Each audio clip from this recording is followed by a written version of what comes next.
the regime change that includes Matt Riccardi and Michael Finley. Let's just start there. Those two gentlemen now running together the basketball operations of this team. How did we arrive with those two being the ones selected for this? Well, I think we knew even as we were talking in recent days once it became, we were starting to get the idea that this could happen by the weekend. So obviously the Mavs were going to have to install an interim structure because they weren't going to, they did not come into the season expecting to make this kind of change. I firmly believe that Patrick Dumont wanted to give Nico Harrison this whole season to try to turn this thing around again, because Nico Harrison, the trade concept was his, the push to trade Luka Doncic was his, this was the direction he wanted to take the team, but he needed Patrick Dumont's sign off. And all summer long, coming into the season, Patrick Dumont's approach was, if I backed him, if I signed off on this, I've got to give him a chance to try to lead the franchise past it. But it just got so untenable so quickly this season because of the losing, the manner of the losses, what the atmosphere has been like here, that they decided they couldn't wait anymore. A change had to be made. And so you go with a 2 GM interim structure, which I think what that really tells us is this is going to be a group decision-making scheme in the short term anyway. They want to do a search, which is not ideal and not easy to do once the season has already started. But also in that piece, you referenced the words that were shared with me, prudent and thorough. That was the way it was described to me, that the search that is the expectation, the sort of search that Patrick Dumont wants to run. Now, to this point, I'm told there has not been a search firm identified. That still could happen. But, they're going to have to decide what kind of GM they want to bring in here. Do you want someone with a big name and a big reputation? Like I think Bobby Carella has been saying, Masai Ujiri would be high on his list. Masai is obviously available. Or are you looking for a different kind of GM? That's saying we don't really know yet what they're exactly looking for in terms of the permanent successor, but it's not going to happen overnight. A search is going to be required, and an in-season search was not the anticipation. So Riccardi and Finley are your interim GMs, but again, I think Jason Kidd's going to have a significant level of input, and I think Patrick Dumont, what he has showed us here, he is more involved than he's been at any point. He's coming up on 2 years. When we pass Thanksgiving, that will be basically the 2-year point since the team was sold and he emerged as the operating owner for the new ownership group. And we had never seen him get involved in an on-court matter like he's been involved with Anthony Davis. So I think that shows us that he is going to be more involved, at least in the short term, than he's been. And that is definitely something notable that we need to keep track of. Where is Mark Cuban in all of this now? Mark Cuban has restored a level of dialogue. I mean, you guys all saw him walk off the court with Patrick on Monday night. He has, regained, I would say, a little bit of voice, specifically how much. I mean, I can't sit here and really give you a percentage, but I also reported earlier this week, Monday pregame, I actually witnessed it. Both Rick Welts and then Mark Cuban went into meetings with Patrick Dumont before Monday's game against Milwaukee even happened.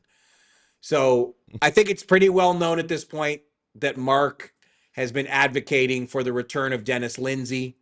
Dennis Lindsey, of course, was here as an advisor to Nico Harrison the year they went to the finals.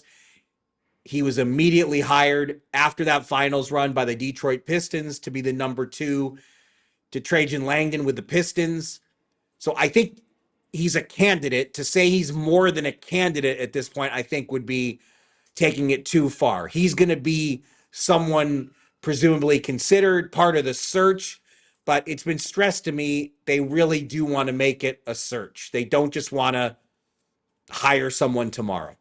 So earlier you said that, the big name kind of like, like the Masai's, like Masai is like president of Bebel Ops, like he's like the top, is going to obviously like a star executive is going to demand a lot of influence, and as they deserve. And then you said, or another kind of GM.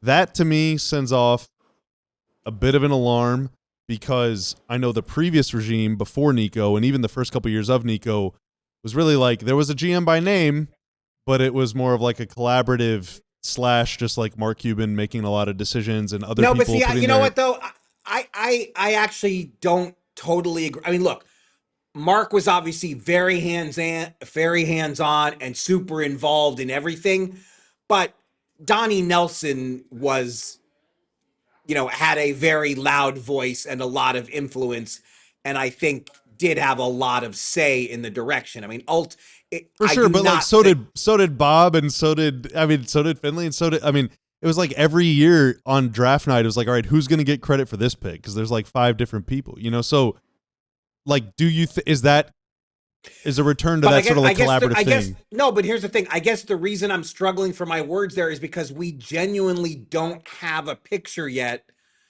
of what Patrick Dumont is looking for in a GM. I think that's kind of the mystery here.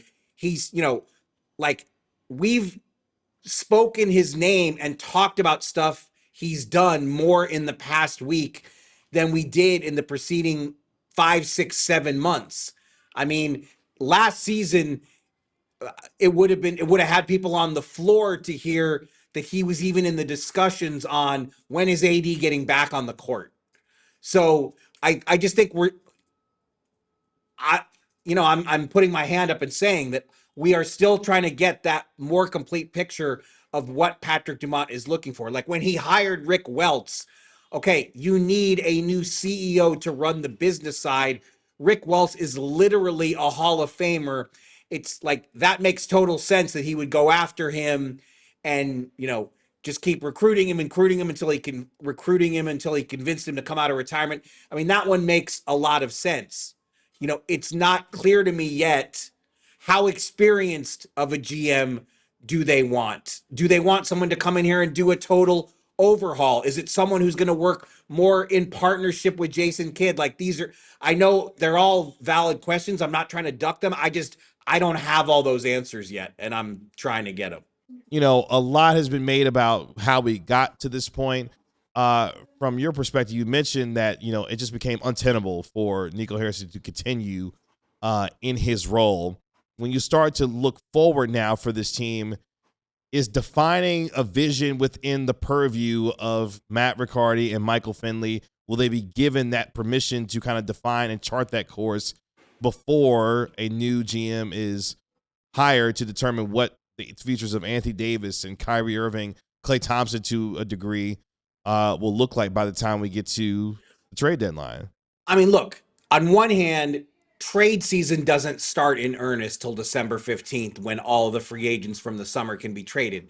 But they're having serious conversations evaluating the roster. Like, it's not like, no, Matt Riccardi and Michael Finley do not have the level of authority that Nico Harrison had, but like, they're obviously gonna, they already have to start again, 3-9 now. Now I'm going to ask the Corellistrator to do it. What I feel like I've asked him every show. 3-9 start.